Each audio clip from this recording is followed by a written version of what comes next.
भगवान ने अर्जुन को ही क्यों स्वीकार किया?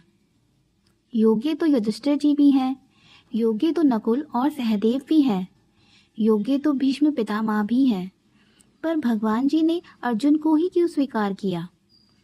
युधिष्ठिर जी धर्म में प्रधान हैं, इसीलिए उनका नाम है धर्मराज युधिष्ठिर।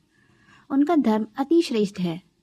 ठाकुर जी को वह प्रिय लगते हैं, पर स्वीकार नहीं किया। इसीलिए कोई सिर्फ धर्म के आचरण को पूरा दिन लिखते करते रहने से ठाकुर जी का प्रिय बन सकता है, मगर इतना प्रिय नहीं होगा कि ठाकुर जी उसको संग रखें। नकुल और सहदेव बुद्धिमानी है, स्वरूपवान है, पर आपके स्वरूप से, आपकी बुद्धि की चाटुकारी से, आपकी चतुराई से ठाकुर जी इतने प्रसन्न नहीं होंगे। आप प्रिय लग सकते हो, पर ठाकुर जी आपको गले नहीं लगाएंगे। ठाकुर जी को रिझाने के लिए धर्म का आचरण नहीं चलेगा। ठाकुर जी को रिझाने के लिए बहुत बुद्धिमान होने से काम नहीं चलेगा। ठाकुर जी को रिझाने के लिए बहुत बलवान, बहुत ज्ञानवान, बहुत धनवान हो तो आप समीप पहुंच सकते हो। जैसे द्वारकाधीश मंदिर में पैसे देकर आगे बैठकर दर्शन कर सकते हैं, पर जो हजारों लोग बैठे हैं उनमें से कौन और किस को ठाकुर जी स्वीकार कर रहे हैं, ये तो ठाकुर जी ही जाने। इतने सब लोगों में अर्जुन को ही स्वीकार क्यों किया? क्योंकि अर्जुन के पास में सब कुछ है, पर सब कुछ प्रेम प्रधान है। प्रसंग आता है, कथा में जब महाभारत का युद्ध निश्चित हुआ तो अर्जुन और दुर्योधन दोनों गए भगवान कृष्ण जी के पास। दुर्योधन ने जाकर कृष्ण जी को कहा कि महाभारत का युद्ध होने वाला है, आप किस तरफ रहोगे? भगवान बोले, पक्षपात मैं करता नहीं हूँ, तुम दोनों मेरे भैया हो। अब यह तो बड़ी विडंबना हो गई कि मैं किस तरफ रहूं।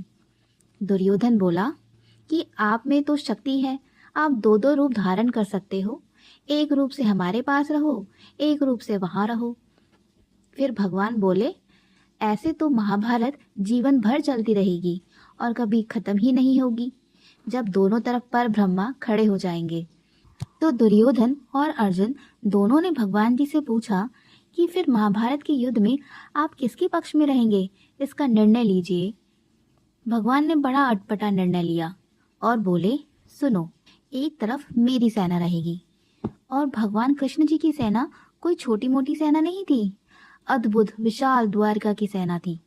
फिर वो बोले कि दूसरी तरफ सिर्फ अकेला मैं रहूंगा, लेकिन मैं जिस तरफ भी रहूंगा उस तरफ शस्त्र नहीं उठाऊंगा, बिना शस्त्र के रहूंगा। तुम लोग मुझसे बाद में यह मत कहना कि भाई तलवार उठाओ, धनुष उठाओ, भाला उठाओ। मैं कोई शस्त्र नहीं उठाऊंगा, खाली हाथ रहूंगा। एक तरफ मेरी सशस्त्र सेना और दूसरी तरफ बिना शस्त्र का मैं। अब तुम दोनों निर्णय कर लो कि कौन मुझे ले जाएगा और कौन अपने पक्ष में सेना को रखेगा। यह सुनने के बाद दुर्योधन ने कहा कि ठाकुर जी, आपका प्रेम थोड़ा पांडवों से ज्यादा ही है, तो आप पांडवों के पास ही जाओ, सेना मैं ले जाता हूँ। भगवान जी बोले, जा ले जा। सेना लेकर दुर्योधन चला गया। अर्जुन सामने अकेला बैठा है। भगवान बोले, अर्जुन, तेरे लिए कितनी भी व्यवस्था बना दूं, लेकिन तेरी बुद्धि कभी जग नहीं सकती। अरे, पहले बोल देता कि सेना हमको चाहिए, क्योंकि हमारा सैन्य बल कम है कौरवों से, और इसीलिए मैंने सेना का प्रस्ताव रखा था। तुम सेना का चुनाव करते और मैं अकेला कौरवों के पक्ष में चला जाता। अब सेना तो कौरवों के पक्ष में चली गई और तेरे पक्ष में आऊंगा बस मैं। एक तो वैसे ही सेना कम तुम्हारी, और ऊपर से एक इंसान और बढ़ गया जो केवल खाएगा और सोएगा और कुछ नहीं करेगा। मगर अर्जुन प्रेमी है, ठाकुर जी की भावों को समझता है। ठाकुर जी की भक्ति में चतुराई नहीं चलती। आप जितने सहज, जितने सरल हो, जितने प्रिय हो, ठाकुर जी को इतने ही अच्छे लगोगे।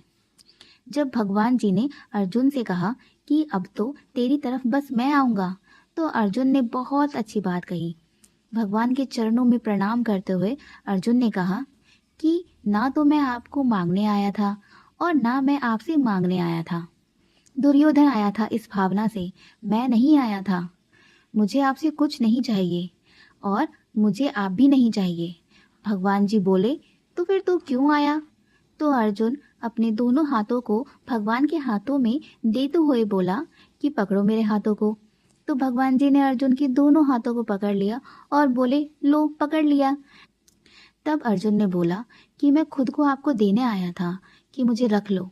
मैं शरणागत हूँ नाथ, मेरे ऊपर अपनी कृपा दृष्टि करो। मैं यह भूल नहीं कर सकता कि आपसे कुछ मांगूं। आपसे कुछ मांगूंगा तो कुछ ही मिलेगा।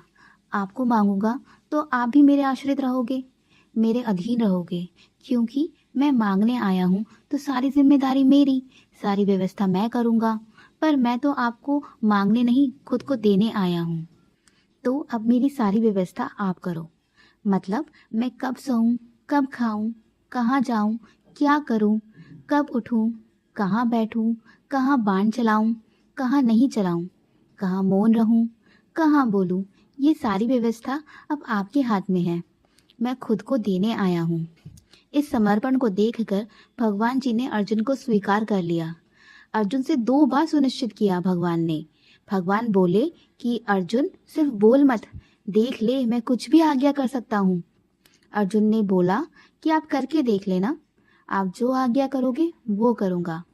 भगवान जी बोले कि फिर सोच ले, मैं कुछ भी आज्ञा कर सकता हूँ। अर्जुन बोला कि आप करके देख लो। तो कृष्ण जी ने कहा, ठीक है, पहले युद्ध प्रारंभ होने दे। इसके बाद युद्ध में भगवान जी ने अर्जुन की कमर तोड़ के रख दी। ऐसी ऐसी आज्ञा भगवान ने की, लेकिन हर आज्ञा को स्वीकार किया अर्जुन ने, और इसीलिए भगवान जी ने अर्जुन को स्वीकार किया। क्योंकि बाकी सब तो ठाकुर जी से मांग रहे थे या ठाकुर जी को मांग रहे थे, पर अर्जुन ने तो खुद को ही ठाकुर जी को दे दिया, खुद को अर्पित किया है, ठाकुर जी को समर्पण किया है। इसीलिए भगवान जी अर्जुन के सारथी बन गए, और सारथी बनने से भगवान की पदवी कम नहीं हो गई है, बल्कि और श्रेष्ठ हो गई है। सारथी का मतलब क्या होता है?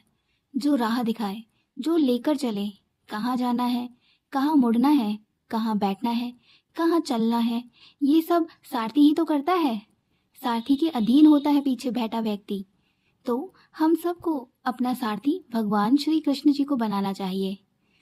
अंत में, जहाँ ले चलोगे नाथ वहीं मैं चलूँगा। ये जीवन समर्पित चरणों में तुम्हारे, तुम ही मेरे सर्वस्व, तुम ही प्राण प्यारे। तुम्हें छोड़कर नाथ और किससे कहूँगा, जहाँ ले चलोगे वहीं मैं चलूँगा।